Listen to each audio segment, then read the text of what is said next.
Is this a coordinated effort? The ugly jersey or Christmas shirt just happened? Okay. Good win for our guys against a good team. They got a good team. They're athletic. They're long. They challenge shots at the rim with a multitude of guys. One in particular is leading the country in doing that. And then they have some really good offensive weapons, multiple offensive weapons. They come into this game shooting a three at a really high clip. And then they got a guy that when he touches the ball, it's all hands on deck to try to get him slowed down a little bit. And sometimes we did that, other times we didn't do that. But he's squirrely. He can fit through gaps that just aren't even there. He's aggressive. He's got incredible body control. So anytime there's contact, it looks like it's a foul on you, and oftentimes it is. But really happy with the performance overall, the net performance anyway, against a really good team. So good way to send the guys off to go back for the holidays. Questions? Colin, far left? Lamont, you mentioned them shooting the three at a pretty good clip tonight. They shot 3 of 22 tonight. Just what did you do anything different to defend that? How did you kind of do, and then how do you feel like that defense was? Well, I thought our best three-point defense was on a couple times where they ran a play that normally would yield a three. I think we guarded it pretty well to where they ended up not getting a shot. I thought that was our best three-point defense. But then there were a couple other times that we were there and guarded it the way that we wanted to. And then, then there's a couple times that they just missed. Sometimes that gets contagious. If you look at our free throw situation today, for whatever reason, sometimes it's contagious. So I don't want to pretend that there's a specific secret recipe that led to 3 for 22. But at the same time, we did specifically try to guard it in a way that the shots would be not quite as comfortable as they normally would, and that they would come from guys that were, we were really trying to key in on a couple guys to try to eliminate any opportunities for a couple guys versus having some other guys that may not be as effective shooters shooting it. Michael in front. Lamont, this is another game where it seemed like things maybe turned around a little bit after you went to that 3-guard lineup. I know Michi was talking about it seems like they could play a little bit faster. Mm-hmm. Just what prompted you, I guess, to make that switch today, and what were your observations of how that's? Some of it. It's normally personnel driven, and so some of it allowed us to bring their big guy away from the basket some. So we were able to attack the rim a little bit more when he was further away from the basket. That's one of the things. I think we can put 5 guys that can definitely make a 3 on the floor. That affects how you defend when you have 5 guys that can make a 3 out there, because guys don't like 2 things. They don't like getting dunked on, and they don't like a 3 being shot in their face.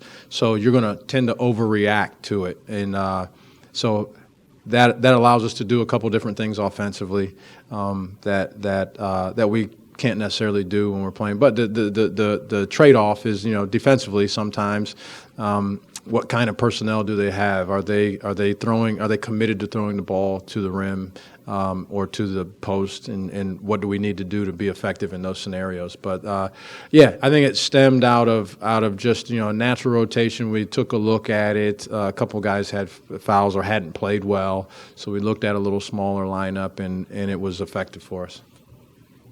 Alex on the right side. You out-rebounded them by 20 today and held them to only 5 offensive rebounds. Just what did you see from your team there? Yeah, effort. That's the biggest part of it, and you get some bounces here and there, and a rebound can go long over your head, and you're not going to get it right. So it takes a bounce here and there in the right way. I think that's how you put a really good number like that up there, is that you get 4, 5, 6 of them that end up being the kind of rebound that you need. But I think it was more effort. Some guys were really after it, trying to get opportunities. We shot a lot of threes also, and sometimes offensive rebounds, it's advantage offense on some of those long rebounds. So that I think we benefited a little bit from that as well. But it was a tremendous effort to secure some offensive rebounds and extra second opportunities. Alan on the left. They took a 5-point lead mid-second half. You kind of did a mini line change. I think you made 3 subs at that point. What was kind of going on the bench at that point? And how did you? I think it was a 10-0 run after that to take the lead. Yeah, you're constantly pushing buttons. You have some sort of general plan of what you want to do and what your rotations might look like, and then real life hits and fouls happen, or a guy can't make a shot, or is playing particularly poorly on one end of the floor, and you gotta pivot and go to something different. But yeah, I just making a move that I felt like just to get some fresh guys in there, some fresh bodies, and a different vibe and a different feel in there. And then as it was going, we just kept with it and stuck with it. And I think they called a timeout, and guys felt really good about the fact that they earned that, even though we were only up 2 at that point. But we had taken the lead, and then we went forward with a couple more buckets after that. Andrew on the left. Coach, what did you make of the minutes that you got out of Zachary Davis and Daniel Hankins-Sanford in this game tonight? Yeah, good. Those guys are wild cards. I want to be committed to developing those guys. Those guys will be the future of the program at some point. And so I think you have to be committed to some degree of development for those guys. And they have assets that they bring to the table.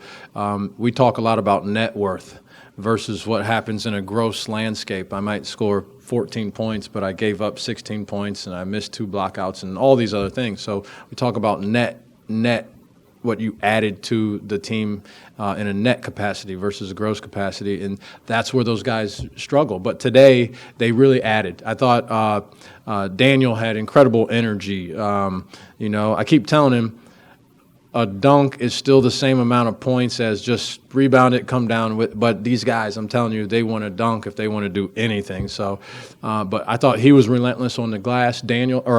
Zach had a good offensive rebound too, an opportunity, and he was active. He was good. He played within himself. That was a good thing. I'd like to get those guys out there. If they have to be more reliable. That's part of it. Being young, it's hard to be reliable.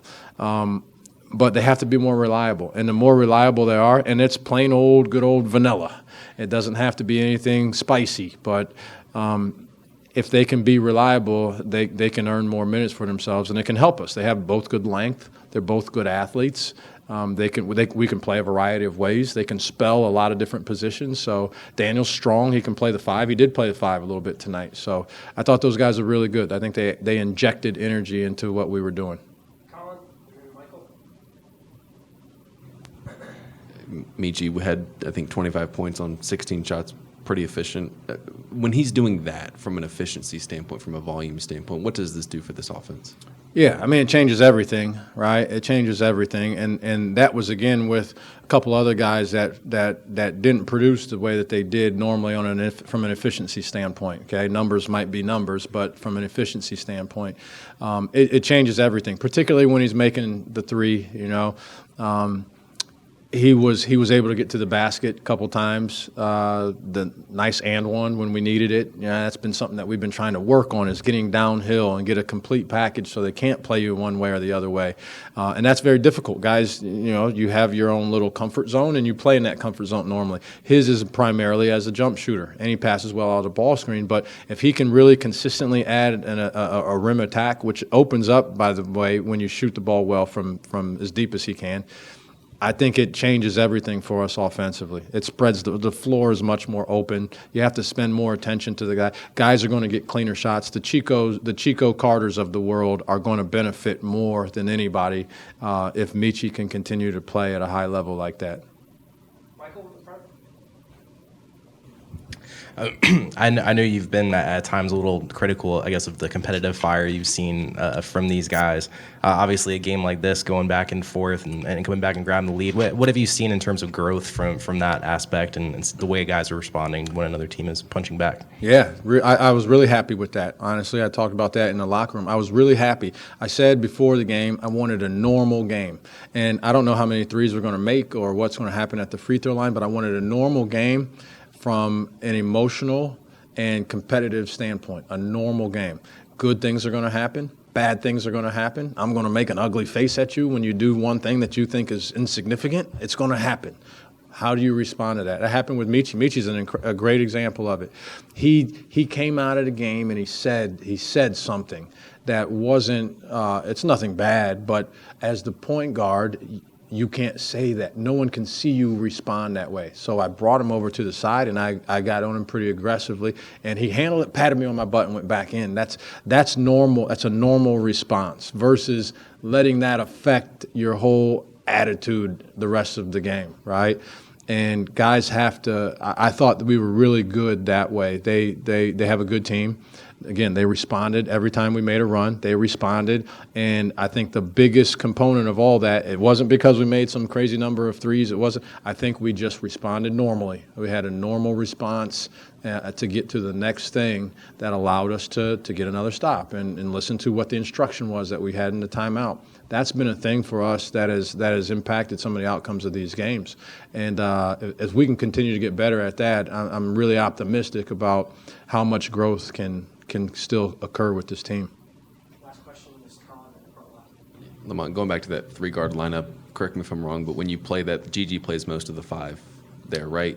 Usually the 4, Yeah. and Hayden will be at the 5. Yeah. Usually that's they're the same. Right. But Okay. yeah. And when that happens, how do you kind of balance using Gigi maybe in the post there, close to the rim, and playing him out in space, and where do you feel like his strengths are with both right now? He's still developing. He's still developing his back to basket and mid post offensive game. It ends up in turnaround jumper usually right now, which to his credit, he's able to make those. He made one tonight. I mean, he's able to make some of those, and I think those can really benefit you in late clock scenarios where they're playing really tough. You're going to have to get a difficult shot. So that's better offense than defense at that time. So I think that's a good thing. But he's still developing a real aggressive, reliable move that yields fouls and free throws. He should get more easy baskets at with his skill set and ability. And he should get to the free throw line more often. So he's a work in progress and trying to add that to his game. But he can affect the game in a lot of ways.